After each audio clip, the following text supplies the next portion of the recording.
हा प्रभूजी, हरे कृष्ण. हरे कृष्ण. सुरू करायचं आहे माताजी. हो हो, करूया करूया.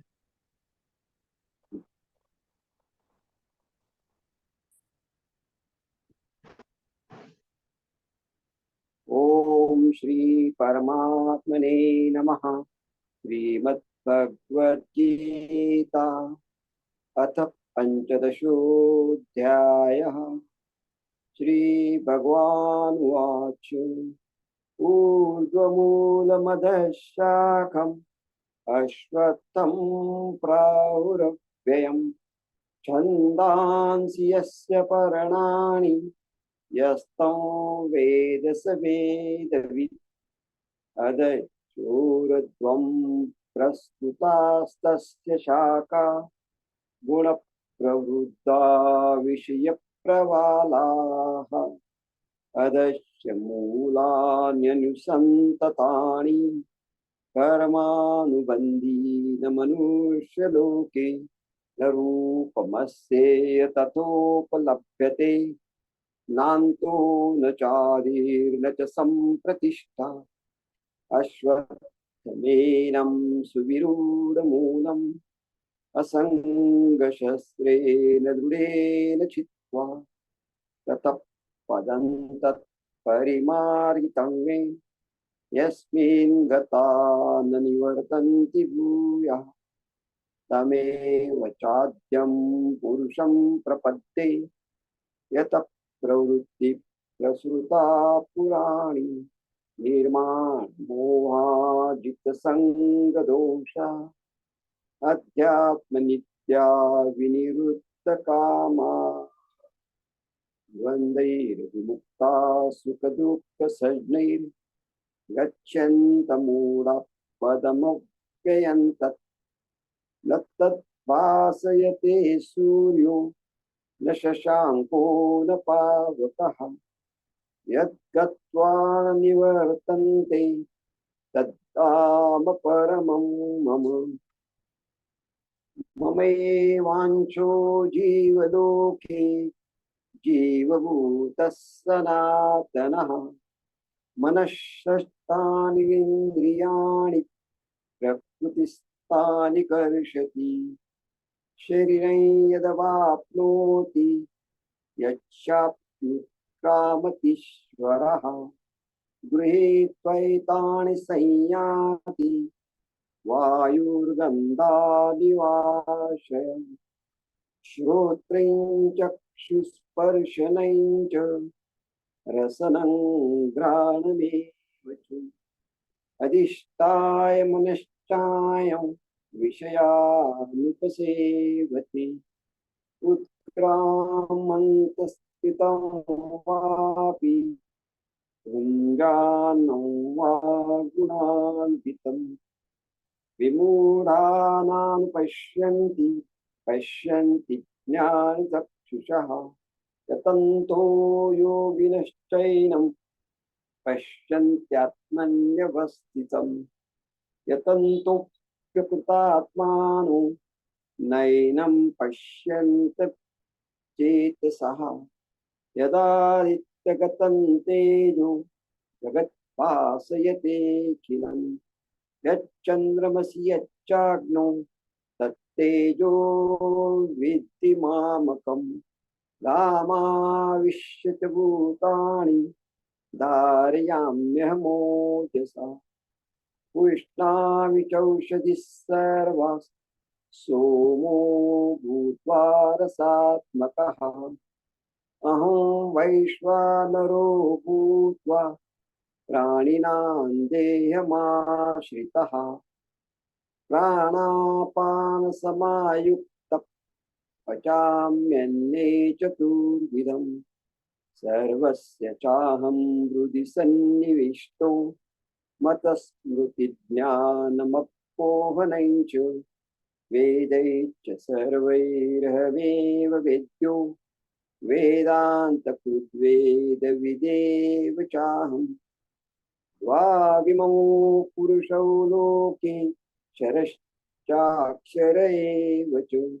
क्षरः सर्वाणि भूतानि कूटस्थोऽक्षर उच्यते उत्तम पुरुषस्तन्य परमात्मेत्युदाहृतः यो लोकत्रयमाविश्य विवर्त्वव्यय ईश्वरः यस्मात्यक्षरमतीतोऽहम् अक्षरादपि चोत्तमः अतोऽस्मि लोके वेदे च प्रतितः पुरुषोत्तमः यो मामेवमसम्मूढो जानाति पुरुषोत्तमं स सर्वविद् भजति मां सर्वभावेन भारत इति गुह्यतमं शास्त्रम् इदमुक्तं मया नघ एतत् बुद्धवा बुद्धिमान् स्यात् कृतकृत्यश्च भारत ॐ तस्सदिति श्रीमद्भगवद्गीतासु उपनिषत्सु ब्रह्मविद्यायां योगशास्त्रे श्रीकृष्णार्जुन संवादे पुरुषोत्तमयोगो नाम पंचदशोऽध्यायः। ओम श्रीकृष्णार्पणमस्तु। हरि बोल। हरी बोल प्रभूजी, खूप छान. हरे कृष्ण, हरे सर्वांचं कृष्ण. स्वागत. हरे कृष्ण माताजी. सर्वांचं स्वागत आहे. श्री श्री राधा गोविंद इस्कॉन मंगळुरू तर्फे चालवला जाणारा हा उपक्रम 18 दिवसात भगवद्गीता समजून घ्या या उपक्रमात आज आपण 15व्या दिवशी अध्याय 15वा पुरुषोत्तम योगचं अध्ययन करणार आहोत. तर आपण प्रथम मंगलाचरणने सुरुवात करू. ओम अज्ञानतिमिरान्धस्य ज्ञानाञ्जनशलाकया चक्षुरुन्मिलितं येन तस्मै श्रीगुरवे नमः. श्रीचैतन्यमनोभीष्टं स्थापितं येन भूतले स्वयं रूप कदा मह्यं ददाति स्वपदान्तिकं. हे कृष्ण करुणा सिन्धो दीनबन्धो जगत्पते गोपेश गोपिका कांत राधाकांत नमोस्तुते. तप्त कांचन गौरांगी राधे वृंदावनेश्वरी वृषभानुसुते देवी प्रणमामि हरिप्रिये. नमः ओम विष्णुपदाय कृष्ण पृष्ठाय भूतले श्रीमते भक्तिवेदांत स्वामी इति नामिने. नमस्ते सारस्वते देवे गौरवाणी प्रचारिणे निर्विशेष शून्यवादी पाश्चात्य देशतारिणे. जय श्री कृष्ण चैतन्य प्रभु नित्यानंद श्री अद्वैत गदाधर श्रीवासादि गौर भक्त वृंद. हरे कृष्णा कृष्ण कृष्णा हरे हरे हरे राम राम राम हरे हरे. हरे कृष्ण. सर्वात प्रथम आपण श्रीला प्रभुपाद यांना साष्टांग प्रणाम करूया, ज्यांनी आपल्याला समजेल अशा स्वरूपात भगवद्गीता आपल्या समोर ठेवली. श्री श्री राधा गोविंद इस्कॉन मंगळुरूचे अध्यक्ष नामानिष्ठ दास प्रभूजी यांना सादर प्रणाम, ज्यांनी हा उपक्रम आपल्या सर्वांच्यासाठी बनवला. अन्वया माताजींना प्रणाम करते, ज्यांनी मला भगवद्गीता शिकवली. आमच्या सर्वांच्या प्रेरणा पूजा माताजींना प्रणाम करते. तसेच टेक्निकल टीमचे धन्यवाद देते. आज वर्गाला उपस्थित राहून सेवा देणाऱ्या मधुकर प्रभूजींना प्रणाम करते. मंजिरी माताजी, सायली माताजी दोघींनाही प्रणाम. तसेच सर्व भक्तगणांना प्रणाम. तुमचं परत एकदा स्वागत. आणि मग आपण आजच्या अध्यायाकडे वळूया. तर आपण अध्याय 15वा करतोय, पुरुषोत्तम योग आता, किंवा परम पुरुषाचा योग असं म्हटलेलं आहे. तर पुरुषोत्तम म्हणजे काय, तर जो सर्व पुरुषांमध्ये उत्तम आहे, म्हणजे श्रीकृष्ण. आता या अध्यायामध्ये जसं नाव आहे त्याप्रमाणे कृष्ण आपल्याला त्यांच्या गोलोक धाम कसं आहे याबद्दल माहिती देणार आहेत. मग कृष्ण हे सांगणार आहेत की हे जे आपलं भौतिक जग आहे तिथून निघून आपण त्यांच्या कृष्णधामात कसे पोहोचू शकतो, आणि त्यांचं जग हे आपल्या भौतिक जगापासून किती वेगळं आहे, अशा बऱ्याचशा गोष्टी आपल्याला शिकायला मिळणार आहेत. आता हा योग कसा होतो, आपण म्हटलंय ना, योग म्हणजे काय, की कृष्णांच्या बरोबर जोडून घेणं. आता सर्व पुरुषांमध्ये उत्तम असे श्रीकृष्ण जे आहेत त्यांना पुरुषोत्तम म्हटलं जातं, त्यांच्या बरोबर जोडून घेणं म्हणून हा पुरुषोत्तम योग होतो. तर आपण सर्वात प्रथम श्री श्री राधा गोविंदांना प्रणाम करूया, त्यांच्या चरणी प्रार्थना करूया आपल्याला कृष्ण भक्ती प्राप्त होवो म्हणून. कृष्ण कृपामूर्ती श्रीला प्रभुपाद यांना साष्टांग दंडवत करूया, त्यांचे आशीर्वाद घेऊन आपण अध्ययन वर्गाला सुरुवात करूया. आता इथे ना कालच्या अध्यायाची उजळणी आहे. कालचा 14वा अध्याय होता गुणत्रय विभाग योग. यामध्ये आपण 3 गुणांनी आत्मा कसा बद्ध होतो, मग ते 3 गुण कुठले, त्यानंतर आपण त्या गुणांची वैशिष्ट्य बघितली. या गुणांच्या प्रभावामुळे माणूस कोणत्या कोणत्या कृती करतो आणि त्या त्या गुणामध्ये त्यांना मृत्यू आल्यावर माणसाचं पुढे काय भवितव्य होतं, काय गती होते, हेही बघितलं. आणि शेवटी आपण बघितलं की या 3 गुणांच्या पलीकडे म्हणजे गुणातीत होण्यासाठी कृष्ण आपल्याला सांगतात की भक्ती हा एकमेव मार्ग आहे. तर आता आठवण करून घेऊया आपण, कुठले बरं प्रकृतीचे 3 गुण होते, आठवतं का कोणाला? सत्व, रज आणि तम.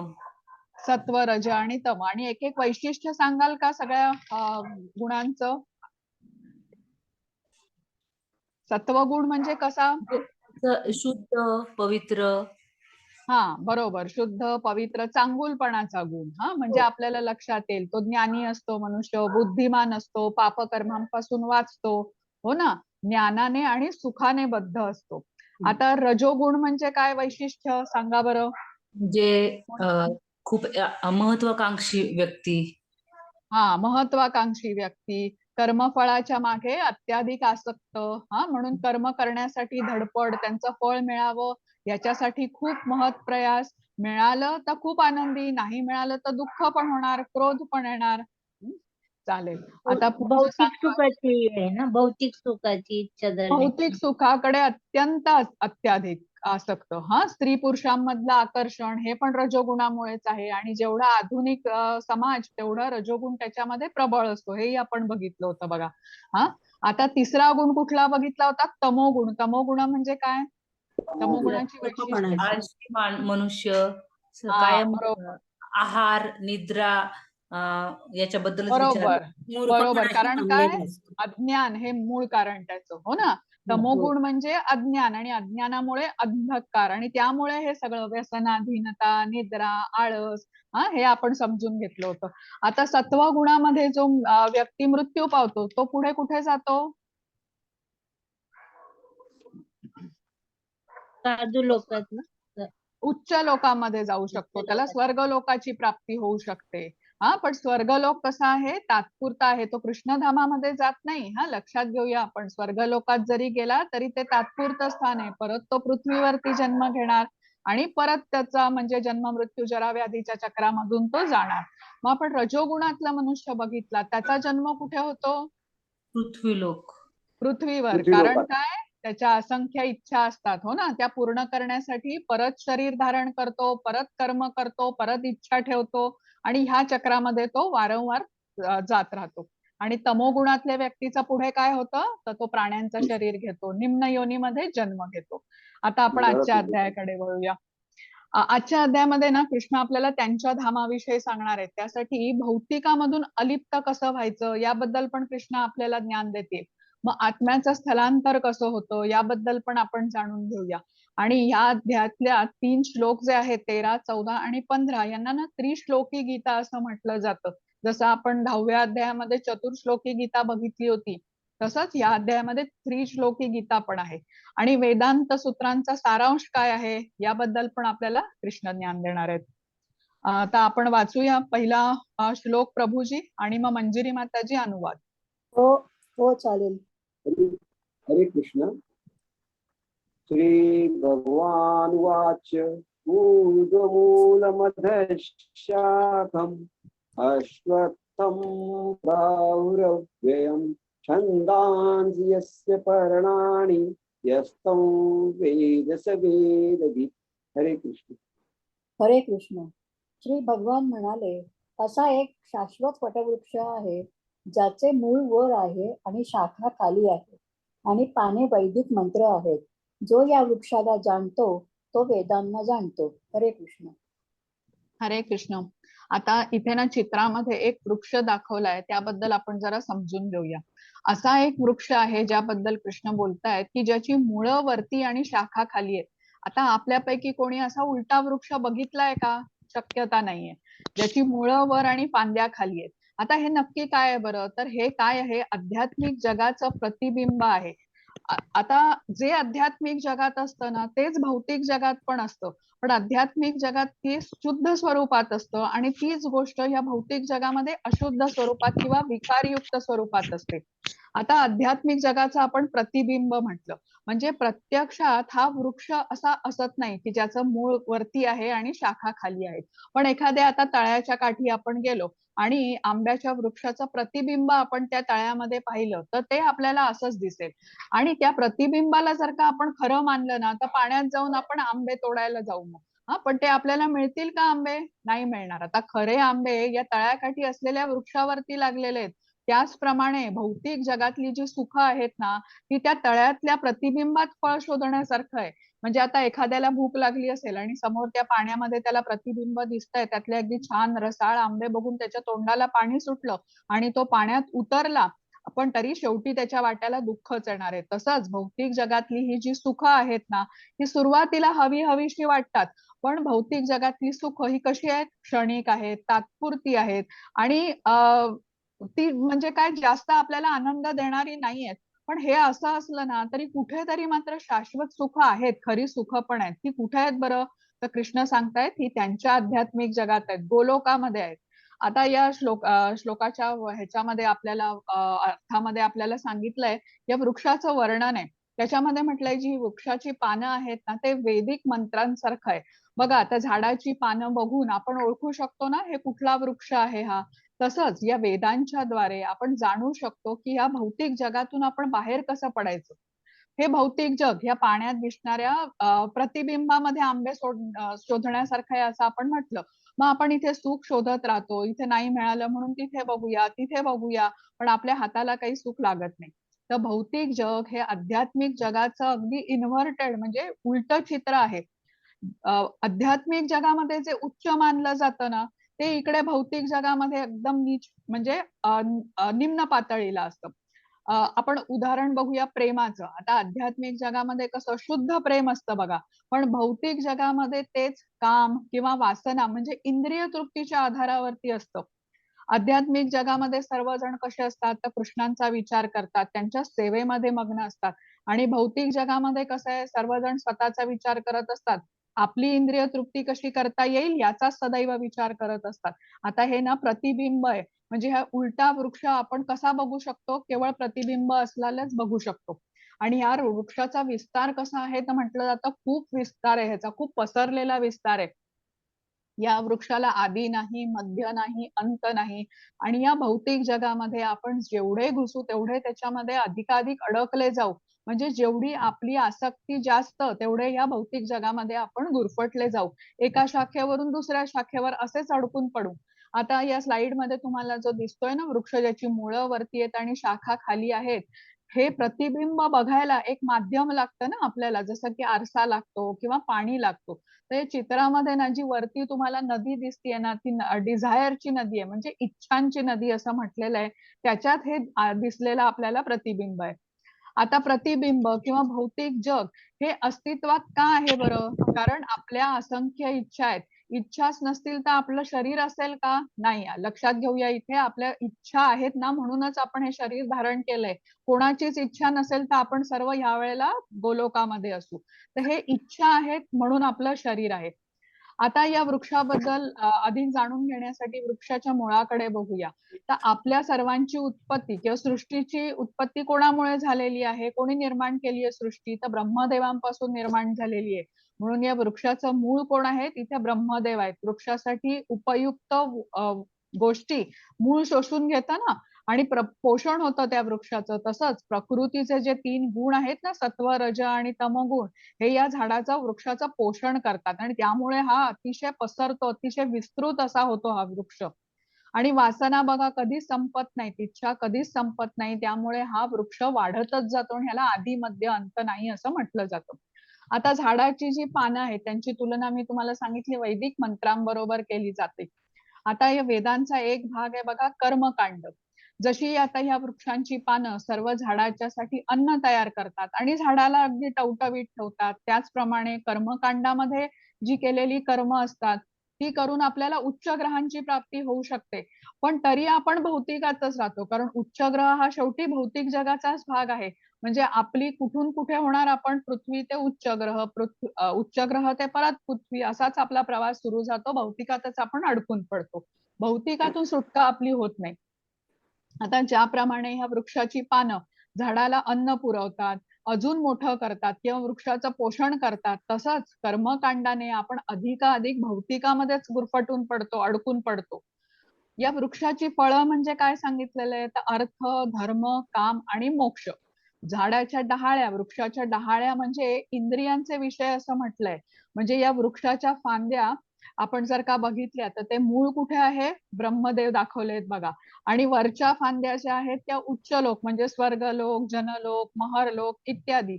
आणि खालच्या फांद्या म्हणजे आपण नीच मधले जे ग्रह आहेत, अतळ, वितळ, सुतळ, रसातळ, पाताळ वगैरे असे ग्रह आहेत तिकडे. आता काय सांगितलंय की इथे एखाद्या जीवात्म्याने चांगली कामं केली असतील कर्मकांडाप्रमाणे, तर तो वरच्या ग्रहात म्हणजे या वृक्षाच्या वरच्या भागामध्ये आपल्याला दिसतो. आपण तिथे चित्रामध्ये बघू शकतो. पण एखाद्याने जर का विकर्म केली असतील तर तो खालच्या भागात म्हणजे प्राण्यांच्या शरीरात पण जन्म घेतो. पशु पक्षी वगैरे तिथे दाखवलेत बघा. तर हा ना सारखा या वटवृक्षामध्ये तो जीवात्मा वर खाली असा फिरत राहतो. आता हा एवढा पसरलेला वृक्ष आहे, त्याचा विस्तार आपण समजूच शकत नाही. आता जो या वृक्षाशी म्हणजे भौतिक जगामध्ये आसक्त आहे, त्याच्या मुक्तीची शक्यताच नाही असं म्हटलं तरी बरोबर होईल. तो ह्या वृक्षातच अडकून राहणार. आता या वृक्षाचं मूळ जे आहे ना, ब्रह्मदेव, त्यांच्या खाली आपल्याला देवदेवता दिसतायत बघा. म्हणजे यक्ष, किन्नर हेही त्यांच्या खाली दिसतात आणि त्यानंतर मनुष्य आहेत. मग मनुष्यामध्ये सत्वगुणी मनुष्य वरती, त्याच्या खाली रजोगुणी आणि सर्वात खाली तमोगुणी आहेत. आणि ह्या सर्वांच्या खाली प्राणी दिसतात, म्हणजे गाय दिसते, हरिण दिसतंय आणि त्यानंतर जलचर प्राणी किंवा नरक लोक वगैरे असं आहे. तर इथे समजून घेऊया, हा वृक्ष म्हणजे कसा आहे, मोहरूपी वृक्ष आहे.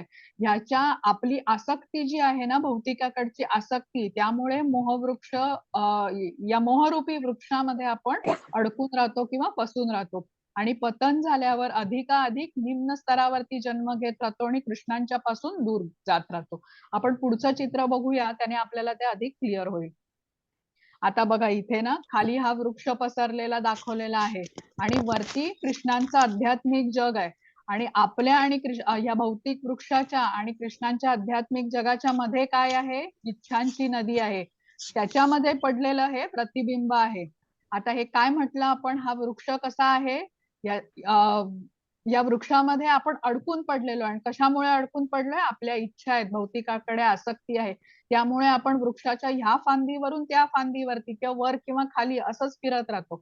आपल्याला पोचायचं कुठे आहे, आध्यात्मिक जगामध्ये पोचायचंय. कृष्णांच्या घरी जायचं असेल तर ती इच्छांची नदी आपल्याला पार केली पाहिजे. हा, आता दुसऱ्या श्लोकाचा अनुवाद माताजी. हो, वाचते. या हरे कृष्ण. या वृक्षाच्या त्रिगुणांनी पोषण केलेल्या शाखा खाली आणि वर पसरलेल्या आहेत. याच्या डहाळ्या म्हणजे इंद्रिय विषय आहेत. या वृक्षाची मुळे खालीही पसरलेली आहेत आणि ती मानव समाजाच्या सकाम कर्मांशी बांधली गेली आहेत. हरे कृष्ण. हरे कृष्ण.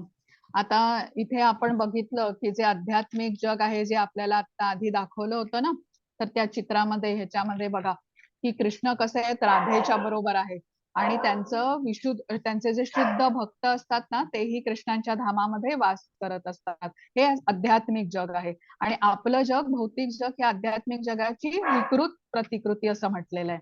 आता ह्या श्लोकामध्ये आपल्याला काय सांगितलं की या वृक्षाच्या त्रिगुणांनी पोषण केलेल्या असतात या शाखा, ज्या खाली पसरलेल्या आहेत. उलटा वृक्ष आहे ना, मूळ वरती आहे आणि शाखा खाली आहेत.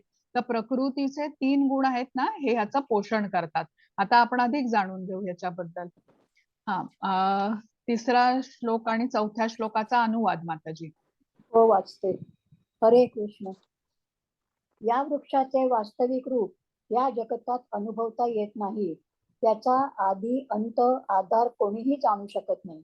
परंतु मनुष्याने खोलवर मुळे दिलेल्या या वृक्षाला निश्चयाने अनासक्ती रूपी शस्त्राद्वारे छेदून टाकले पाहिजे. त्यानंतर मनुष्याने असे स्थान शोधावे की ज्या ठिकाणी गेल्यावर पुन्हा परतावे लागत नाही. ज्या परमपुरुषाकडून अनादी काळापासून सर्व गोष्टींचा प्रारंभ आणि विस्तार झाला आहे त्या परमपुरुषाला त्या ठिकाणी शरण गेले पाहिजे. हरे कृष्ण. हरे कृष्ण. आता या वृक्षाचं आपण जे वर्णन ऐकलं ह्याच्यावरून समजतं आपल्याला की हा फार भयानक आहे, दलदली सारखा वृक्ष आहे हा. याच्यामध्ये आपण अडकतच जाऊ, यातून बाहेर पडायचं कसं? तर इथे कृष्ण आपल्याला काय सांगतात की सगळ्यात पहिलं तुम्ही ज्ञान घ्या. कोणाकडून ज्ञान घ्या? तर प्रामाणिक आध्यात्मिक गुरूंकडून ज्ञान घ्या, त्यांची पुस्तकं वाचा, प्रवचन ऐका. ज्ञान प्राप्त करून तुम्हाला वैराग्य येईल आणि ज्याद्वारे तुम्ही ह्या वृक्षाकडची जी तुमची आसक्ती आहे, म्हणजे भौतिकाकडची जी आसक्ती आहे त्याला कापून, त्याला छेदून तुम्ही कृष्णाकडे जाऊ शकाल. आपली आसक्ती असते म्हणूनच आपण या भौतिक जगामध्ये अडकलेले आहोत ना. इच्छा आहे म्हणून आपण शरीर धारण केलेलं आहे. मग ही आसक्ती सोडायची कशी? आसक्ती तर सोडता येत नाही, म्हणजे आसक्ती तर राहणारच आहे.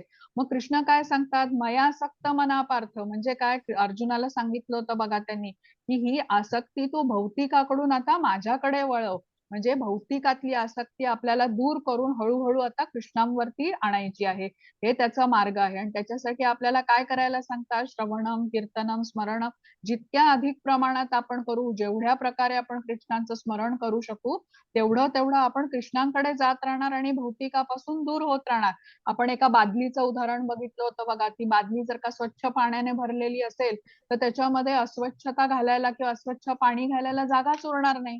तसंच आहे, आपल्या मनामध्ये जर का कृष्णांचेच विचार असतील तर आपल्या मनामध्ये पापकर्माला किंवा पापाची जी बीज आहेत त्याला आता स्थानच उरणार नाही. इथे लक्षात काय ठेवायचंय? आसक्ती आपल्याला भौतिकाकडून वळवून कृष्णांपर्यंत आणायची आहे. आता जी आपली इंद्रिय असतात ना ती कार्यक्षम आहेतच बघा. जोपर्यंत आपण जिवंत आहोत तोपर्यंत ही आपली इंद्रिय कार्यक्षम राहणार आहेत. त्यांचं कार्य ती करतच राहणार आहेत. म्हणजे डोळ्याने आपल्याला दिसणार आहे जोपर्यंत दृष्टी आहे, कानाने ऐकू येणार आहे जोपर्यंत कानामध्ये शक्ती आहे. मग आपण डोळ्याने काय बघतो, आपण कानाने काय ऐकतो, जिभेने काय खातो, ह्यावर तर नियंत्रण ठेवू शकतो ना. म्हणजे आसक्ती भौतिकाकडून वळवून आपल्याला कृष्णांवर लावायची म्हणजे काय? तर विषय बदलायचा आहे आपल्याला. भौतिकातला विषय न देता आपल्या इंद्रियांना कृष्णांचा विषय द्यायचा आहे, हे त्याचा अर्थ आहे. आता 6वा श्लोक प्रभूजी आणि त्यानंतर अनुवाद. हरे कृष्ण. न तद्भासयते सूर्यो न शशांको न पावकः यद्गत्वा न निवर्तन्ते तद्धाम परमं मम. हरे कृष्ण. अनुवाद देतात का? त्या माझ्या परमधामाला सूर्य, चंद्र तसेच अग्नी किंवा वीज प्रकाशित करीत नाही. जे त्या धामाला पोहोचतात ते पुन्हा या भौतिक जगतात परत येत नाहीत. हरे कृष्ण. हरे कृष्ण. आता इथे कृष्ण त्यांच्या परमधामाबद्दल सांगतायत. कृष्णांचं परमधाम म्हणजे गोलोकधाम. तर हे धाम कसं आहे? स्वयं प्रकाशित आहे असं कृष्ण म्हणाले. इथे चंद्र, सूर्य, अग्नी ह्यांची गरज नाही.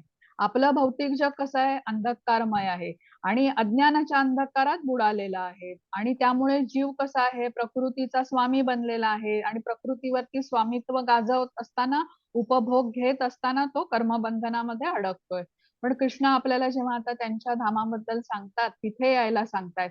म्हणजे भौतिकावरती अत्याधिक आसक्ती जी आहे ती आपली हळूहळू कमी करून आपल्याला कृष्णांकडे जायचंय.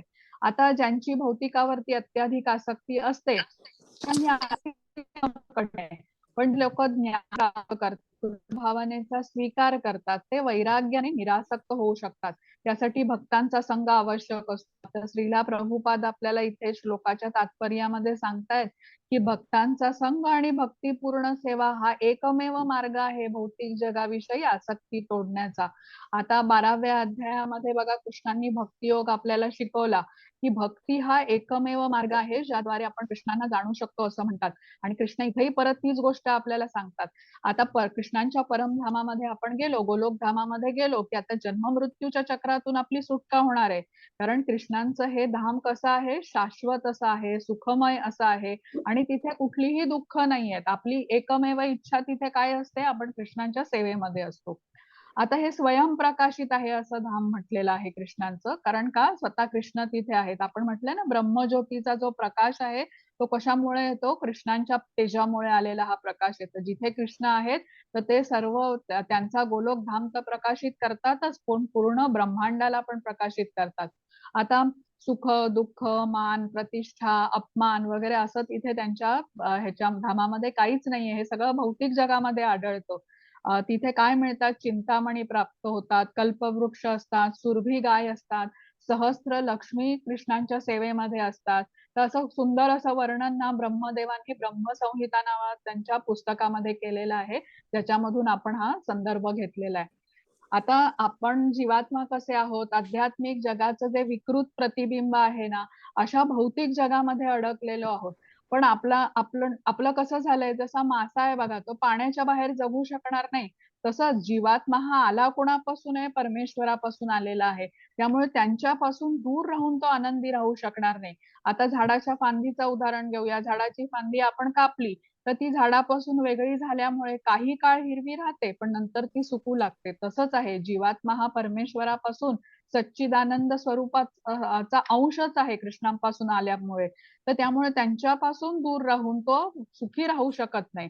म्हणून कृष्ण इथे आपल्याला काय सांगतात, की तुम्ही या जन्म, मृत्यू, जरा, व्याधी या भौतिक जगामध्ये जे अडकलेला आहात, वारंवार या चक्रामधून जाता आहेत, दुःख प्राप्त करत आहात, यातून आपली सुटका करून घ्या आणि आता माझ्या कृष्णधामामध्ये तुम्ही या, जे कसं आहे? शाश्वत आहे, सुखमय आहे, चिरंतन आहे आणि अतिशय सुंदर, सगळीकडे म्हणजे असं काय म्हणतात ते दुःखरहित असं आहे. आणि एकदा आपण तिथे पोहोचलो की आपल्याला परत जन्म मृत्यूच्या फेऱ्यामध्ये पडावं लागत नाही. आता 7वा श्लोक प्रभूजी आणि त्याचा नंतर माताजी अनुवाद. हरे कृष्ण. ममैवांशो जीवलोके जीवभूतः सनातनः मनःषष्ठानीन्द्रियाणि प्रकृतिस्थानि कर्षति. हरे कृष्ण. हरे कृष्ण. बद्ध जगातील जीव हे माझे सनातन अंश आहेत. बद्ध जीवनामुळे ते मनासहित 6 इंद्रियांची कठीण संघर्ष करीत आहेत. हरे कृष्ण. हरे कृष्ण. हा पण एक छान अर्थपूर्ण असा श्लोक आहे. ममैवांशो जीवलोके. आता म्हणजे काय, की सर्व जीव माझेच अंश आहेत असं कृष्ण म्हणतात. आणि जीवभूता सनातना. सनातन म्हणजे कसे आहे? शाश्वत आहेत. आता इथे कृष्ण स्पष्टपणे सांगतायत, सर्व जीव म्हणजे केवळ मनुष्यच नव्हे, तर प्राणी, मानव, देवदेवता हे सर्व जीव जे आहेत ना, हे भगवंतांचे अंश आहेत. आणि मनः षष्ठानी इंद्रियाणी प्रकृतीस्थानी कर्षती. म्हणजे काय, की इथे कृष्ण आपली चिंता व्यक्त करतात, की 6 इंद्रियांनी हे सर्व जीव घोर संघर्ष करत आहेत. आता बघा, आपण म्हटलं की आपण कृष्णांचे अंश आहोत, त्यामुळे आपले गुण जे आहेत ना, हे कृष्णांच्या सारखेच आहेत. जसं की आपलं स्वरूप पण सच्चिदानंद असंच आहे. सत म्हणजे काय? शाश्वत. चित म्हणजे काय? ज्ञानाने परिपूर्ण किंवा ज्ञानमयी म्हणूया. आणि आनंद म्हणजे आनंदमयी. आता पण आपण प्रकृतीचा संग केल्याने काय होतं, जसं रंगीत पाणी होतं ना, म्हणजे पाण्याचा मूळ काही रंग नसतो, पण त्याच्यामध्ये मिसळल्यावरती ते पाणी रंगीत होतं, रंग मिसळल्यावरती. तसंच आपण प्रकृतीचा संग केल्याने आपण अशुद्ध झालेलो आहोत. आता कृष्ण कसे आहेत? आपल्या मात्या पित्यासारखे आहेत आणि आपल्या सर्वांचा, आपण सर्वजण त्यांचाच अंश आहोत. त्यांना काळजी आहे आपली, भौतिकामध्ये आपण अडकले असल्यामुळे. तर आता आपण माता पिता असू तर आपण आपल्या लहान मुलांना कसं रस्त्यावरून चालताना आपण त्यांचा हात पकडतो, येणाऱ्या संभाव्य धोक्यांपासून त्यांचं रक्षण करत असतो. तसंच कृष्ण इथे आपल्याला वेगवेगळे मार्ग सांगतात, ज्याद्वारे आपण या सगळ्या भौतिक जगामधले जे जे धोके आहेत, जी जी दुःख आहेत, ती टाळून आता त्यांच्या कृष्णधामापर्यंत पोहोचू शकतो. आपलं ते मार्गदर्शन करतात. आपल्या कृष्णधामामध्ये पोहोचवण्याचा मार्ग आपल्याला विविध पद्धतीने ते सांगतात. गुरूंचं आपल्याला संधी प्राप्त करून देतात. आपल्याला वेगवेगळी पुस्तकं वगैरे अशा म्हणजे गुरु, साधू आणि शास्त्र हे तिन्ही मार्ग आपल्याला कृष्णच दिशा दाखवतात तिकडे. आता बघा, लहान मुलांना कसं आई वडिलांच्या प्रती नैसर्गिक प्रेम असतं आणि एखाद्या अनोळखी माणसाने मुलाला उचललं तर तो मुलगा अगदी कम्फर्टेबल नसतो, रडायला लागतो लगेच. पण आई वडिलांच्या कडेवर किती आनंदात तो बसलेला असतो. तसंच आपलं आणि कृष्णांचं आहे. आपण कृष्णांचे सनातन अंश आहोत असं म्हटलेलं आहे. सनातन म्हणजे शाश्वत अंश आहोत. पण प्रकृतीचा संग केला, प्रकृतीच्या 3 गुणांच्या संपर्कात आलो आणि अशुद्धता आपल्यामध्ये आली. पण कृष्णांबद्दलचं जे प्रेम आहे ना, ते आपण विसरलेलो नाहीये. सुप्त अवस्थेत आहे. जसं आता अग्नी धुराने झाकला गेला, पण आपण हवा दिली धूर बाजूला केला की तो प्रज्वलित होतो. तसंच आपण गुरूंची सेवा केली, ज्ञान घेतलं, भक्तींच्या निर्देशांचं पालन केलं की जे कृष्णांबद्दलचं प्रेम आहे सुप्तावस्थेत ना, ते आता जागृत व्हायला लागतं. आता जलाशयामध्ये आपण एखादा दगड टाकला, तर टाकल्यावरती काही थेंब उडतात की नाही? पण उडाले जरी वरती तरी परत त्यांना अट्रॅक्शन किंवा आकर्षण त्या जलाशयाचंच असतं, तिथेच जाऊन पडतात. तसंच आपलं मूळ आकर्षण कुठे आहे? कृष्णांकडेच आहे. कारण आपण त्यांच्यापासूनच आलेलो आहे. त्यांना आपल्याला ओढ कृष्णांचीच आहे. तर विस्मरणात असल्यामुळे आणि भौतिकाचा संग केल्यामुळे आपल्याला जे आकर्षण आहे किंवा स्मरण आहे, हे आपण विसरून गेलेलो आहे. आणि त्यामुळेच आपण इथे संघर्ष करत आहोत असं म्हटलेलं आहे. दुसरी एखादी गोष्ट सांगता येते बघा, आता लहान मूल आणि आई हे कसं नातं आहे, की मूल हे आईच्या पोटामध्ये वाढतं, जन्म घेतं. आता जन्माला आल्यानंतर आई आणि मूल हे 2 वेगळे जीव आहेत ना. आता पुढे मुलगा मोठा झाला तरी त्याची आई ही त्याची आईच राहणार आहे, पण तरीही ते 2 वेगळे जीव आहेत. तसेच आपण आणि कृष्ण यांचं नातं आहे. आपण त्यांच्यापासूनच आलेलो आहोत. इथे भौतिकामध्ये आहोत, वेगळे आहोत. आणि इथून पुढे कृष्णधामात जरी गेलो तरी आपलं अस्तित्व वेगळं राहतं. आपण विलीन होत नाही. सेपरेट आयडेंटिटी म्हटलेलं आहे. एकरूप होत नाही त्यांच्याबरोबर. तर आपलं स्वरूप हे कृष्णांसारखंच म्हणजे सच्चिदानंदच आहे. आपण त्यांचे अंश आहोत. पण कृष्ण कसे आहेत? परिपूर्ण आहेत. आपण काय आहेत? अणुस्वरूपात आहोत. गुणधर्म सेम आहेत, पण ते प्रमाणाने आपल्यापेक्षा अधिक आहेत. म्हणून त्यांच्यापासून वेगळं राहून आपल्याला सुख मिळणारच नाही. माशाचं उदाहरण घेतलं. मासा कसा पाण्याबाहेर राहिला तर तो मरूनच जाईल. तसंच आपलं स्वरूप आहे. जेव्हा आपण कृष्णांच्या बरोबर जोडून घेतो, तेव्हा आपल्या आत्म्याला अतिशय सुख मिळतं, शांती मिळते आणि म्हणून आपण प्रयत्न काय केले पाहिजेत, की आपल्याला तिथेच कृष्णांच्या धामामध्ये जायचं आहे. तर त्या दृष्टीने आत्म्याला सुख शांती देण्याचे प्रयत्न केले पाहिजेत. आता संघर्ष का म्हटलेला आहे इथे, की हे सर्व जीव संघर्ष करत आहेत. आता इंद्रियांची ओढ कुठे आहे? भौतिकामध्ये राहून इंद्रिय तृप्ती करण्याची. पण आत्म्याची ओढ कुठे आहे? कृष्णांकडे जाऊन सुख घेण्याची, कृष्णांची सेवा करण्याची. तर बघा हे 2 परस्पर विरोधी दिशेला जाणाऱ्या गोष्टी आहेत. म्हणून हे सर्व जीव संघर्ष करत आहेत असं इथे म्हटलेलं आहे. आता 8वा श्लोक प्रभूजी आणि नंतर मग अनुवाद. हरे कृष्ण. शीर्षै यद्वाप्नोति यच्चाप्ति प्रामतीश्वरः गृहे त्वैतानि संयाति वायुगन्धानिवाशयात्. हरे कृष्ण. हरे कृष्ण. ज्याप्रमाणे वायू आपल्या बरोबर गंध घेऊन जातो, त्याचप्रमाणे भौतिक जगतातील जीव आपल्या बरोबर जीवनातील विविध संकल्पना एका देहातून दुसऱ्या देहात घेऊन जातो. अशा रीतीने तो एक प्रकारचा देह धारण करतो आणि पुन्हा दुसरे शरीर धारण करण्याकरता पहिल्या देहाचा त्याग करतो. हरे कृष्ण. हरे कृष्ण. आता इथे ना हवेबद्दल म्हटलेलं आहे. हवा कशी असते? एखाद्या दूरवर असलेल्या फुलाचा सुगंध पण ती आपल्यापर्यंत आणून पोहोचवते. तसंच आपण काय केलंय आपल्या इच्छामुळे वेगवेगळी शरीर धारण केलेली आहेत आणि कृष्णांपासून अतिशय दूर गेलेलो आहेत. किती शरीर धारण केलेली आहे? 84 लाख प्रजातीमधून आपण फिरलेलो आहे. आता मृत्यू समयी आपल्या बरोबर काय जातं? तर आपला आत्मा जातो, सूक्ष्म शरीर जातं. सूक्ष्म शरीर म्हणजे मन, बुद्धी आणि अहंकार. आपली कर्म जातात आणि आपल्या इच्छा जातात. म्हणजे केवळ स्थूल शरीराचा आपण त्याग करतो. आपली जी इच्छा आहे ना भोगण्याची ती आपल्या बरोबर जाते. त्याप्रमाणेच आपल्याला प्रकृती तसं शरीर प्राप्त करते. तर हे आपण इथे समजून घेऊया. आपली इच्छा काय आहेत, कर्म काय आहेत, ह्या द्वारे आपल्याला पुढचं शरीर आपल्याला मिळणार आहे. आता 9व्या श्लोकाचा अनुवाद माताजी. हो. हरे कृष्ण.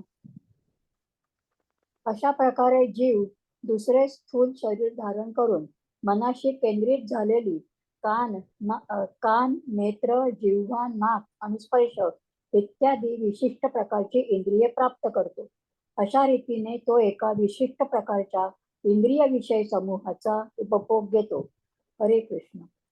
हरे कृष्ण. आता आपण म्हटलं की जी इच्छा आहे आपली भोगण्याची त्याप्रमाणे प्रकृती तसं शरीर आपल्याला देते, ज्याद्वारे आपण त्या इच्छा पूर्ण करू शकतो. आता ह्या ज्या असंख्य इच्छा असतात ना भोगण्याच्या, तसं शरीर आपल्याला मृत्यूनंतर प्राप्त होणार आहे हे समजून घेऊया आपण. आता कृष्णांनी आपल्याला सांगितलं होतं बघा, अंतकालेच मामेव, म्हणजे काय, जो अंतकाळी त्यांचं स्मरण करतो, मृत्यू समयी त्यांचं स्मरण करतो, तो त्यांच्या धामाची प्राप्ती करून घेतो. पण जो त्यांचं स्मरण करत नाही, म्हणजे कृष्णांचं स्मरण करत नाही, त्याचं काय होतं, तर यम यम वापी स्मरण भाव, म्हणजे अंतकाळी ज्या ज्या प्रकारचं स्मरण करणारे व्यक्ती, जे जे भौतिक भोग त्याला होणार त्या त्याप्रमाणे तो शरीर प्राप्त करेल. आता एखादा व्यक्ती जर का खूप खात असेल तर त्याला हत्तीचं शरीरही मिळू शकतं. एखादा व्यक्ती नाचलेलं, दुर्गंधीयुक्त काही शिळं अन्न वगैरे खात असेल विचार न करता, तर त्याला डुकराचं शरीर मिळू शकतं. किंवा कोणी फार जास्त झोपत असेल तर त्याला अस्वलाचं शरीर पण मिळू शकतं. आता एकदा का हा व्यक्ती पुढचा जन्म तो हत्तीचा त्याला मिळाला, हत्ती बनला, की त्याला ते तेवढंच खावं लागणार आहे. तो असं म्हणू शकत नाही की मी 2 घास खाऊन राहीन. त्याला ते ढीगभर अन्नच खावं लागणार आहे.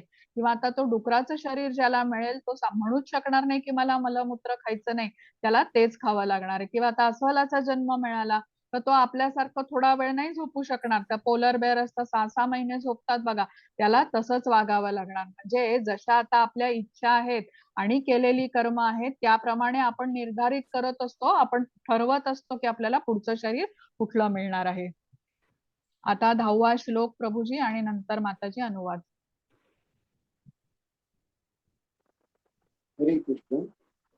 उत्क्रामन्तं सितं वापि भुञ्जानं वा गुणान्वितं विमूढानानुपश्यन्ति पश्यन्ति ज्ञानचक्षुषः. हरे कृष्ण. हरे कृष्ण. जीव आपल्या देहाचा त्याग कसा करतो, तसेच प्राकृतिक गुणांच्या प्रभावामुळे तो कोणत्या प्रकारच्या देहाचा उपभोग घेतो हे मूर्ख लोक जाणू शकत नाहीत. परंतु ज्याला ज्ञानचक्षु आहेत तो हे सर्व पाहू शकतो. हरे कृष्ण. हरे कृष्ण.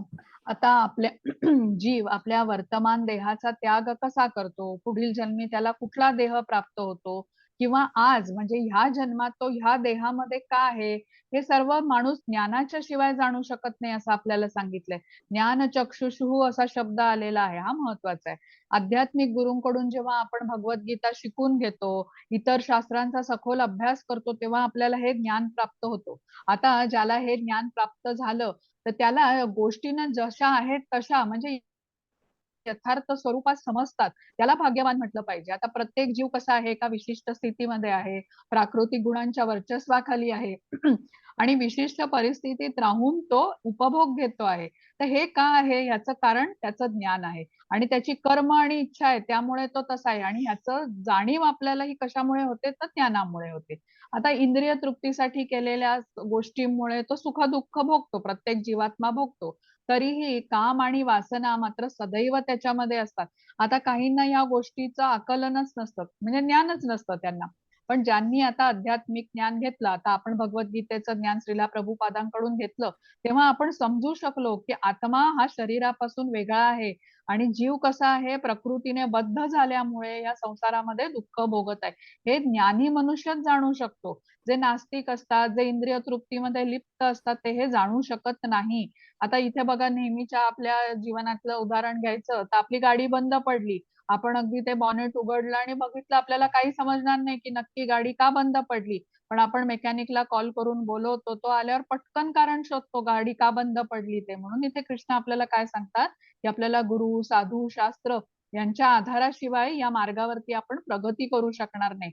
ज्ञान घेण्यासाठी आणि या भौतिक जगातून आपली आसक्ती जर का कमी करायची असेल आणि कृष्णधामात पोचायचं असेल तर आपल्याला हा मार्गच अवलंबला पाहिजे आणि भक्ती केली पाहिजे कृष्णांची. आता 11वा आणि 12व्याचा अनुवाद माताजी. हो, वाचते. हरे कृष्ण. प्रयत्न करणारे आत्मसाक्षात्कारी योगीजन हे सर्व स्पष्टपणे पाहू शकतात. परंतु ज्यांचे मन अविकसित आहे आणि ज्यांना आत्मसाक्षात्कार झालेला नाही, ते प्रयत्न करूनही काय घडत आहे हे जाणू शकत नाहीत. श्लोक 12. अखिल जगताचा अंधकार नाहीसे करणारे सूर्याचे तेज माझ्यापासून उत्सर्जित होते आणि चंद्राचे व अग्नीचेही तेज माझ्यापासूनच उत्सर्जित होते. हरे कृष्ण. हरे कृष्ण. आता या श्लोकामध्ये म्हटलंय की आत्मसाक्षात्कारी योगीजन हे सर्व पाहू शकतात. पण आपल्यासारखे सामान्य जन, आपलं मन कसं आहे, अविकसित आहे. त्यामुळे आपण प्रयत्न करूनही स्पष्टपणे पाहू शकत नाही.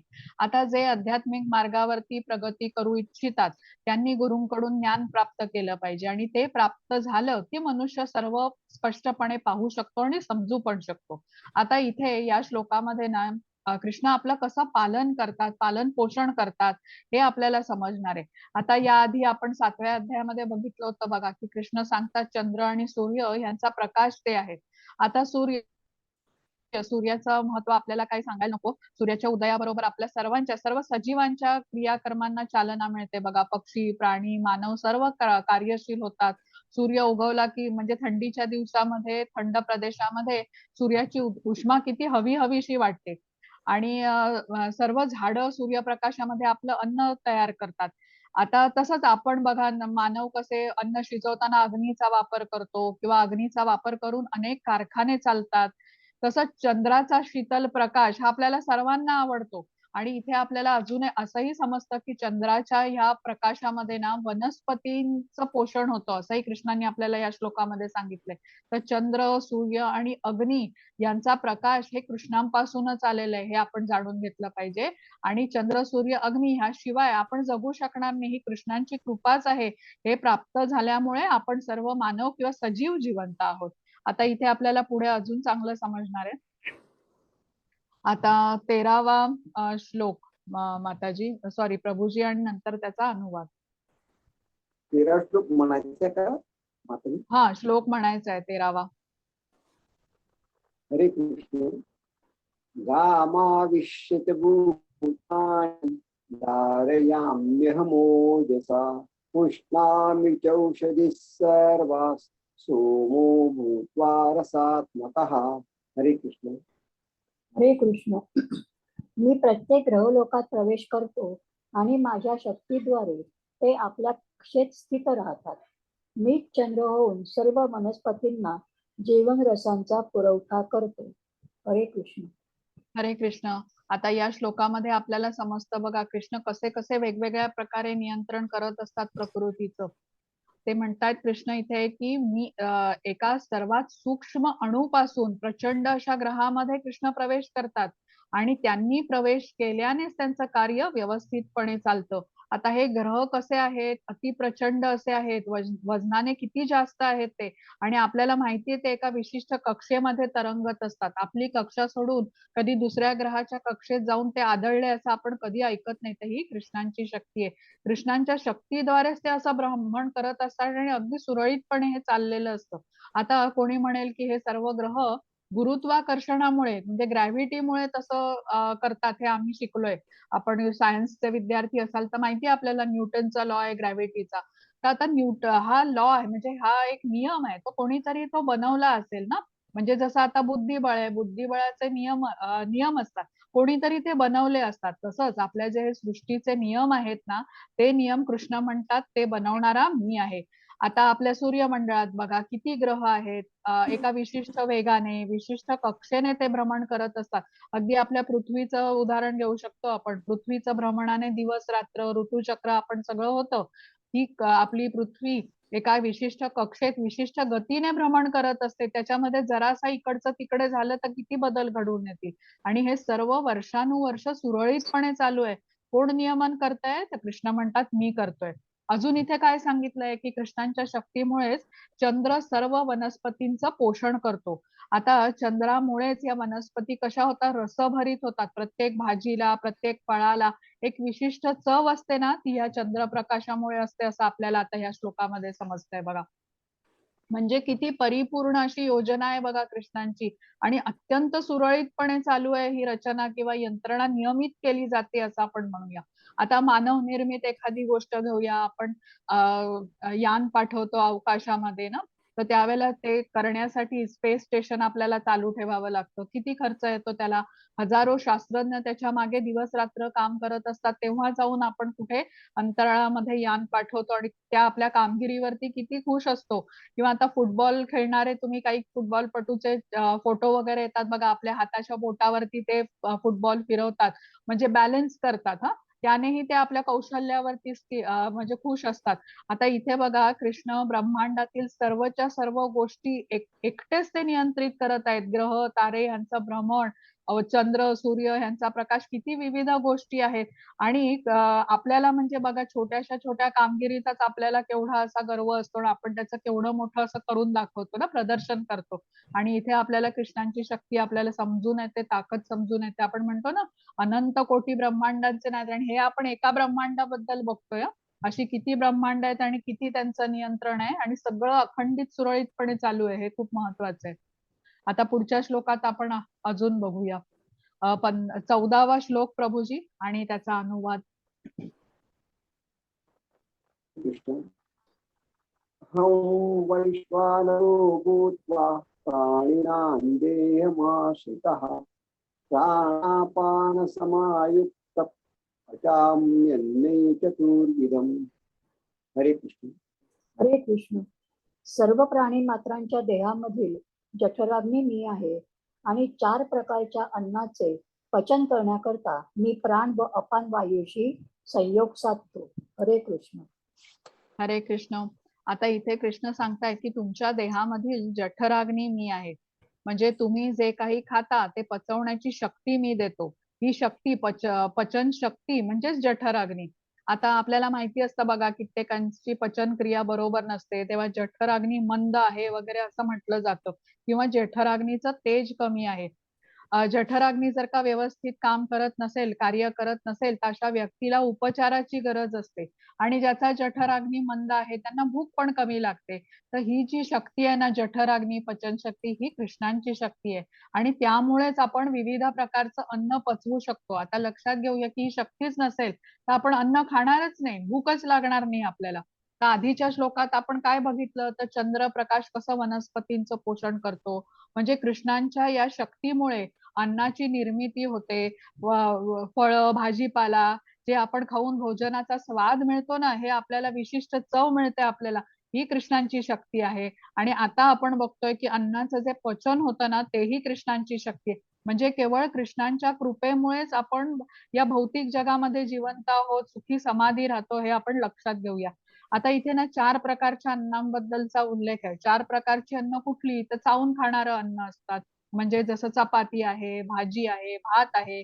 त्याच्यानंतर काही अन्नपदार्थ आपण चोखून खातो. उदाहरणार्थ आंबा असतो किंवा ऊस असतो. मग चाटून खायचे काही पदार्थ असतात, जसा मध असतो किंवा च्यवनप्राश असतं. आणि पिण्याचे काही अन्नपदार्थ असतात, जसं की पाणी आहे, दूध आहे. तर ही सर्व प्रकारची अन्नपदार्थ पचवणारी शक्ती कृष्ण आहे. आता आपण समजलो की जठराग्नी म्हणजे कृष्ण आहेत. मग त्यांना आवडेल असंच अन्न आपण त्यांना अर्पण केलं पाहिजे की नाही? ही जठराग्नी ही काय आहे? कृष्णांची शक्ती आहे. मग आपण जे काही खातो हे या जठराग्नीला देतो आहे. जणू हे एक यज्ञ कर्म आहे. आणि आपण आपल्या म्हणजे जे अन्न खातोय त्याची आपण आहुती देतोय. बघा आपल्याकडे ना अन्न खाण्याच्या आधी प्रथम आपण श्लोक म्हणतो बघा, म्हणण्याची पद्धतच आहे. वदनी कवळ घेता नाम घ्या श्रीहरीचे, सहज हवन होते नाम घेता फुकाचे, जीवन करी जीवित्वा अन्न हे पूर्ण ब्रह्म, उदर भरण नोहे जाणी जे यज्ञ कर्म. आता आपल्याला समजेल बघा हे का म्हणतो आपण. कारण पोट भरणं ही कृती नाहीये. कृष्णांच्या आनंदासाठी त्यांना आवडणाऱ्या गोष्टी आपण त्यांना अर्पण करतोय, तर हे एक यज्ञ कर्म असं म्हटलं जातं. आता आपली ही पचन संस्था आहे ना, ही खूप महत्वाची आहे बघा. आता वैद्यकीय क्षेत्र किती प्रगती केलेला आहे. लिव्हर ट्रान्सप्लांट म्हणजे यकृत ट्रान्सप्लांट वगैरे अगदी यशस्वी होऊन त्या रुग्णाला जीवनदान पण मिळतं. पण पचन संस्था ही ट्रान्सप्लांट होऊ शकते का? शक्यच नाही. एवढा तो लांबलचक ते आतडी म्हणा सगळं म्हणजे ती रचना एवढी अशी आहे ना, प्रत्येक पेशी त्यातलं कार्य वेगळं, विविध प्रकारचं म्हणजे खूप असं कॉम्प्लेक्स ते स्ट्रक्चर आहे आणि ते आपल्याला रिप्लेस करणं शक्य नाही कुठल्याही सर्जनला किंवा डॉक्टरला. म्हणजे लिमिटेशन आहे माणसाचं, बनवलंच त्या प्रकारे आहे. आणि स्वयंचलित संस्था आहे बघा ही, जसं श्वसन क्रिया ही कशी स्वयंचलित आहे, आपण त्याच्यामध्ये काही हे करू शकतो का इंटरव्हेन्शन? काही करू शकत नाही. ते लक्षात घेऊया. कृष्णांच्या एक एक शक्ती आपल्याला या दोन्ही श्लोकाद्वारे समजलेल्या आहेत आणि कसं ते नियंत्रण करतायत काहीच माहिती नाही आपल्याला. आता 15वा श्लोक प्रभूजी आणि त्याचा अनुवाद. हरे कृष्ण. सर्वस्य चाहं हृदि सन्निविष्टो मतस्मृतिज्ञामपोहनञ्च वेदैश्च सर्वैरहमेव विद्यो वेदान्तकृद्वेदविदेव चाहम्. हरे कृष्ण. हरे कृष्ण. मी प्रत्येकाच्या हृदयात स्थित आहे आणि माझ्यापासूनच स्मृती, ज्ञान आणि विस्मृती होतात. सर्व वेदांद्वारे जाणण्यायोग्य मीच आहे. निस्संदेह मी वेदांताचा संकलक आहे आणि वेदांचा ज्ञाताही मीच आहे. हरे कृष्ण. हरे कृष्ण. आता इथे या श्लोकामध्ये कृष्ण आपल्याला अधिक ज्ञान देत आहेत बघा, की प्रत्येकाच्या हृदयस्थळी परमात्मा रूपात मी स्थित आहे आणि स्मरण शक्ती आणि ज्ञान हे पण मीच आहे. आता ह्या दोन्ही तर खूप चांगल्या गोष्टी आहेत. स्मरण शक्ती आणि ज्ञान आपल्याला लाभ होतो बघा. ज्ञान घेणं आणि ते लक्षात ठेवणं हे दोन्ही महत्वाचं आहे. पण कृष्ण यापुढे म्हणतात की विसरण्याची क्षमता म्हणजे विस्मृती पण तेच आहे. आता हे का बरं महत्वाचं? आता बघा, विस्मृती किंवा विसरणं हे पण एक वरदानच समजलं जातं. काही लोकांना ना अजिबात विसरता येत नाही. खूप विचार करतात त्या गोष्टीवर. अगदी आपली रात्रीची झोप पण ते गमावून बसतात. तेच तेच आठवून त्रास करून घेतात. मग अगदी झोपेच्या गोळ्या खाण्याची पण त्यांना वेळ येते. तर काही जण नशेच्या आहारी जातात. काही जुन्या गोष्टी विसरल्या गेल्या नाहीत तर त्याचे असे वेगळे वेगळे वाईट परिणाम होताना दिसतात. पण आता आपण जेव्हा रात्रीची शांत अशी झोप घेतो, सकाळी उठतो, त्यावेळेला काही गोष्टी आपण विसरून जातो. म्हणजे आपोआपच होत असतं बघा हे आणि मन हलकं होतं. फ्रेश वाटतं आपल्याला त्यामुळे. तर गतजन्माची स्मृती ही पण तशीच गोष्ट आहे बघा. आपल्याला गतजन्माची स्मृती असेल तर किती गोंधळ होईल आपला. तर त्यामुळे लक्षात घेऊया, इथे कृष्ण जे काही करतात ते योग्यच असतात. आता आधीच्या श्लोकामध्ये आपण काय बघितलं, की अन्न रसभरीत होतं हे चंद्रप्रकाशामुळे, ही त्यांची शक्ती आहे. मग पचन संस्थेमधील जो जठराग्नी आहे, हे दोन्ही स्थूल शरीराच्या गोष्टी झाल्या बघा. स्थूल शरीराची देखभाल झाली की अन्नामधला रस आणि पचन शक्ती, म्हणजे कृष्ण आपलं स्थूल शरीराची देखभाल करतात. मग आता स्मृती, ज्ञान आणि विस्मृती ही त्यांची शक्ती आहे असं ते म्हणतात. म्हणजे सूक्ष्म शरीराची देखभाल पण कृष्ण करत आहेत. मग या श्लोकामध्ये कृष्ण नंतर पुढे सांगतात की वेदांद्वारा जाणण्यायोग्य पण मीच आहे आणि मीच वेदांचा संकलक आणि ज्ञाता आहे. म्हणजे वेदांद्वारे जे ज्ञान आपल्याला दिलं जातं ते कोण देत आहे? कृष्णच देत आहे. आणि वेदांचे संकलक म्हणजे जे व्यासदेव होते, त्यांना कृष्णांचा शक्त्यावेश अवतार असं मानलं जात होतं. त्यांनी हे आपल्यासाठी लिहून ठेवलं बघा. तर कारण ते कृष्णांचे अवतारच होते. त्यामुळे ते असं कलेक्शन करून लिहू शकले की आपल्याकडे कोणामध्ये शक्ती नाहीच आहे. म्हणजे मानवामध्ये तर आपण कलियुगी तर कसे म्हटलं जातं, मंद आयु मंद बुद्धी असंच म्हटलं जातं. तर ते कृष्णांची शक्ती आहे हे लक्षात घेऊया आपण. आता 16व्या श्लोकाचा आणि 17व्याचा अनुवाद वाचायची. पुस्तकातून वाचा, कारण इथे ना ते कव्हर झालीये बघा स्लाइड. हो हो, त्याच्यातनच वाचते. हा. हरे कृष्ण. श्लोक 16वा. च्युत म्हणजे क्षर आणि अच्युत म्हणजे अक्षर असे जीवांचे दोन वर्ग आहेत. भौतिक जगतात सर्व जीव च्युत असतात आणि आध्यात्मिक जगतातील प्रत्येक जीवाला अच्युत म्हटले जाते. श्लोक 17. या दोहों व्यतिरिक्त एक परम पुरुष परमात्मा आहेत, जे स्वतः अव्ययी भगवंत आहेत आणि तेच त्रिलोकांमध्ये प्रवेश करून त्यांचे पालन पोषण करीत आहेत. हरे कृष्ण. हरे कृष्ण. आता इथे च्युत म्हणजे काय, तर ज्यांचं पतन होतं, म्हणजे देवदेवता किंवा मनुष्याचं पण शरीर मिळू शकतं किंवा वृक्षाचं किंवा प्राण्याचं पण शरीर मिळू शकतं. पतन झालं म्हणजे असं. आता अच्युत म्हणजे काय, की ज्यांचं पतन होत नाही. मग असे जीव कुठे असतात? तर आध्यात्मिक सच्चिदानंद स्वरूप असलेले जे जीव आहेत ते अच्युत म्हटलेले आहे. म्हणजे हे कुठे असतात? तर कृष्णांच्या बरोबरच असतात, कृष्ण धामामध्येच असतात. आता च्युत जीव म्हणजे जसे आपण आहोत, कृष्णांच्या विस्मरणात आहोत ना, म्हणून आपलं पतन होतं. या उलट अच्युत कसे असतात? क्षणभरही कृष्णांचं विस्मरण नसतं त्यांना. कृष्णांचे जे शुद्ध भक्त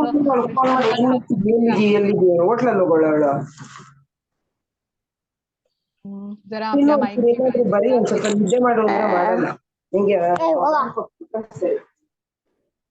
बर. आता हे जे अच्युत असतात ना जीव, ते कसे आहेत? ते क्षणभरही कृष्णांचं विस्मरण त्यांना होत नाही. कृष्णांचे जे शुद्ध भक्त कृष्णांच्या धामामध्ये आहेत ते सदैव कृष्णांना जोडून घेतलेले असतं त्यांनी. आता कृष्ण कसे आहेत? ह्या दोन्ही जीवांच्या पलीकडे आहेत. म्हणजे परम पुरुष परमात्मा आहेत, अव्ययी आहेत असं आपण म्हटलेलं आहे. आणि हे जे दोन्ही जीव आहेत इच्युत आणि अच्युत या दोन्हींचं पालन पोषण हे कृष्ण करतात. म्हणजे शुद्ध भक्त ही कृष्णांवर अवलंबून असतात आणि अच्युत म्हणजे जसे आपण आहोत, आपण तर कृष्णांवरती अवलंबून आहोतच. आपण आत्ताचे जे श्लोक बघितले आपल्याला हे समजलं की कृष्ण कसं आपलं सूक्ष्म शरीर, स्थूल शरीर सगळ्या गोष्टी ह्या कृष्णांवरच आपण अवलंबून आहोत. आता पुढची स्लाइड बघू आपण. आता 18वा श्लोक प्रभूजी आणि मग माताजी अनुवाद. हरे कृष्ण. यस्मात्यक्षरो मतीतोऽहम् अक्षरादपि तमः अतोऽस्मि लोके वेदे च प्रतितः पुरुषोत्तमः. हरे कृष्ण. हरे कृष्ण. मी च्युत आणि अच्युत यांच्याही अतीत दिव्य आणि सर्वश्रेष्ठ असल्यामुळे जगतामध्ये तसेच वेदांमध्ये पुरुषोत्तम म्हणून प्रसिद्ध आहे. हरे कृष्ण. हरे कृष्ण. आता इथे बघा आपण समजून घेतलं जे भौतिक जगामध्ये जीव आहेत ते कसे आहेत सर्व पतनाधीन आहेत आणि आध्यात्मिक जगामधील जीवांना अच्युत का म्हटलेलं आहे की त्यांचं पतन होत नाही. आता इथे कृष्ण काय सांगतायत च्युत आणि अच्युत या सर्वांच्या पेक्षा ते दिव्य आणि श्रेष्ठ आहे, सर्व श्रेष्ठ आहेत म्हणून पुरुषोत्तम आहेत. आता या चित्रामध्ये बघा सर्व देवदेवता विष्णूंची प्रार्थना करताना दिसतात. तर देवदेवता सुद्धा संकट त्यांना आलं की ते विष्णूंकडेच धाव घेतात, त्यांचीच उपासना करतात आणि देवदेवता आपल्या ज्या इच्छा असतात ना सर्व जीवांच्या त्या पूर्ण करण्यासाठी पण कृष्णांकडूनच अनुमती घेतात, तेव्हाच आपल्या इच्छा पूर्ण करू शकतात. आता ह्याच्यामध्ये ब्रह्मदेव दाखवलेत बघा चित्रामध्ये, तेही कोणावर ध्यान करतायत तर विष्णूंवर ध्यान करतायत आणि दुसऱ्या चित्रामध्ये शंकर दाखवलेत तेही ध्यानस्थ आहेत आणि पार्वतीला कथा सांगतायत कृष्ण कथा. आता 19वा श्लोक प्रभूजी आणि नंतर त्याचा अनुवाद. हरे कृष्ण. यो मामेवम सम्मूढो जानाति पुरुषोत्तमं स सर्वविद् भजति मां सर्वभावेन भारत. हरे कृष्ण. हरे कृष्ण. जो मला संशयरहित होऊन पुरुषोत्तम भगवान म्हणून जाणतो तो सर्वज्ञ होय. म्हणून हे भारता तो माझ्या भक्तीमध्ये पूर्णपणे संलग्न होतो. हरे कृष्ण. हरे कृष्ण. आता इथे कृष्ण काय सांगतात की जो हे जाणतो की मीच पुरुषोत्तम आहे, म्हणजे आपण हे मानलं पाहिजे की कृष्ण सर्वश्रेष्ठ पुरुषोत्तम श्री भगवंत आहेत, तर आपण त्यांचा सेवक बनू शकतो आणि कृष्ण भक्तीमध्ये संलग्न होऊ शकतो. आता आपला मौल्यवान वेळ इथे तिथे आपण घालवू का तर नाही घालवणार. जेव्हा आपण हे ज्ञान घेतो ना तेव्हा आपल्याला समजतं आणि आपण आपला वेळ भगवत भक्तीमध्ये घालवतो किंवा कृष्णांच्या बरोबर जोडून घेतो. आता इथे शंकराचं पण एक चित्र दाखवलेलं आहे, चतुर्भुज रूपावरती कृष्णांच्या ते ध्यानस्थ दाखवलेले आहेत. आता 20व्याचा अनुवाद माताजी. हो. हरे कृष्ण. हे निष्पाप अर्जुना, हा वैदिक शास्त्रांचा परमगुह्य गाभा आहे आणि तो आता मी तुला प्रगट केला आहे. जो कोणी हे जाणेल तो बुद्धिमान होतो आणि त्याच्या प्रयत्नांद्वारे सिद्ध होतो. हरे कृष्ण. हरे कृष्ण. आता इथे या श्लोकात सांगितलंय परमगुह्य गाभा म्हणजे काय की कृष्णच सर्वश्रेष्ठ आहेत, पुरुषोत्तम श्री भगवान आहेत आणि कृष्ण इथे म्हणतात की जो हे जाणतो तो बुद्धिमान होतो म्हणजे दिव्य ज्ञानाने युक्त होतो. आता अशा प्रकारे जो भक्तीमध्ये संलग्न होतो तो प्रकृतीच्या 3 गुणांपासून मुक्त होऊ शकतो. आता जिथे कृष्णांची भक्ती आहे तिथे भौतिक प्रकृती त्या जीवात्म्याला बद्ध करू शकत नाही. जसं आपण सूर्याचं उदाहरण घेऊ शकतो बघा, जिथे सूर्य आहे तिथे अंधकार नसतो. तसंच आध्यात्मिक गुरूंच्या मार्गदर्शनाखाली जेव्हा आपण भक्तिमय सेवा करतो तेव्हा त्या व्यक्तीमध्ये अज्ञान राहत नाही, तो भक्तीमध्ये प्रगती करत राहतो. खरं तर आता सूर्य उगवण्याच्या आधी त्याची लालिमा पसरते तेव्हाच अंधकार नाहीसा होऊ लागतो. सूर्य उगवला की तर अंधकारच राहतच नाही. म्हणजे तसंच भक्तीमध्ये कसं होतं अनर्थ निवृत्ती होते. जे जे काही अमंगल आहे, अनर्थ आहे किंवा अज्ञान आहे आपल्यामध्ये ना ते निघून जातं. आता जो भक्तीमध्ये युक्त असतो म्हणूया, तो अनर्थांपासून पण मुक्त असतो. तर जिथे अनर्थ आहे तिथे भौतिक प्रकृतीवरती स्वामित्व गाजवण्याची प्रवृत्ती आहे आणि तीच मनुष्याच्या अधःपतनाचं कारण आहे.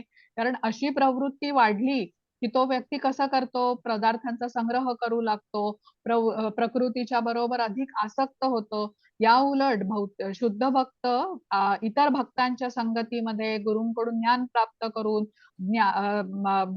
भौतिकाकडे अनासक्त होऊ लागतात आणि भक्तीमध्ये प्रगती करतात. तर ही प्रवृत्तीच नष्ट होते. अनर्थाची जी प्रवृत्ती आहे ना, ती आपल्यामधून नष्ट होऊ लागते जेव्हा आपण भक्ती करतो त्यावेळी. हा, तर इथे आपला अध्याय संपलेला आहे. तर काय बघितलं बरं आपण आजच्या अध्यायामध्ये? तर ज्ञान आणि वैराग्य याद्वारे आपण भौतिकापासून अलिप्त होऊ शकतो. आणि आत्म्याचं स्थलांतर कसं होतं, तर आपले इच्छा कर्म कसं आपले पुढचं शरीर धारण कुठलं करणार हे आपल्याला ठरत असतं. तसं स्थूल शरीर आणि सूक्ष्म शरीर हे कृष्ण कसं पोषण करतात याबद्दलही आपल्याला सांगितलं कृष्णांनी. आत्मा काय करतो, आपल्या ह्या इच्छा घेऊन पुढचं शरीर घेत असतो. हे आपण समजून घेतलेलं आहे. मग कृष्ण आपल्या शरीराची देखभाल कशी करतात, म्हणजे स्थूल शरीराचीच नाही तर सूक्ष्म शरीराची पण करतात. आणि शेवटी कृष्णांनी आपल्याला ज्ञान दिलं की वेदांचं सार पण कृष्णच आहेत. आणि पुरुषोत्तम श्री भगवंत जे आहेत त्यांच्याबद्दल ज्ञान घेऊन हे मानून जेव्हा जो व्यक्ती बुद्धिमान असतो तो पुढे भक्तीमध्ये प्रगती करतो, अनन्य भक्ती करून शेवटी कृष्णांची प्राप्ती करून घेऊ शकतो. इथे आता आपला अध्याय संपलेला आहे. सायली माताजी रेकॉर्डिंग थांबवता.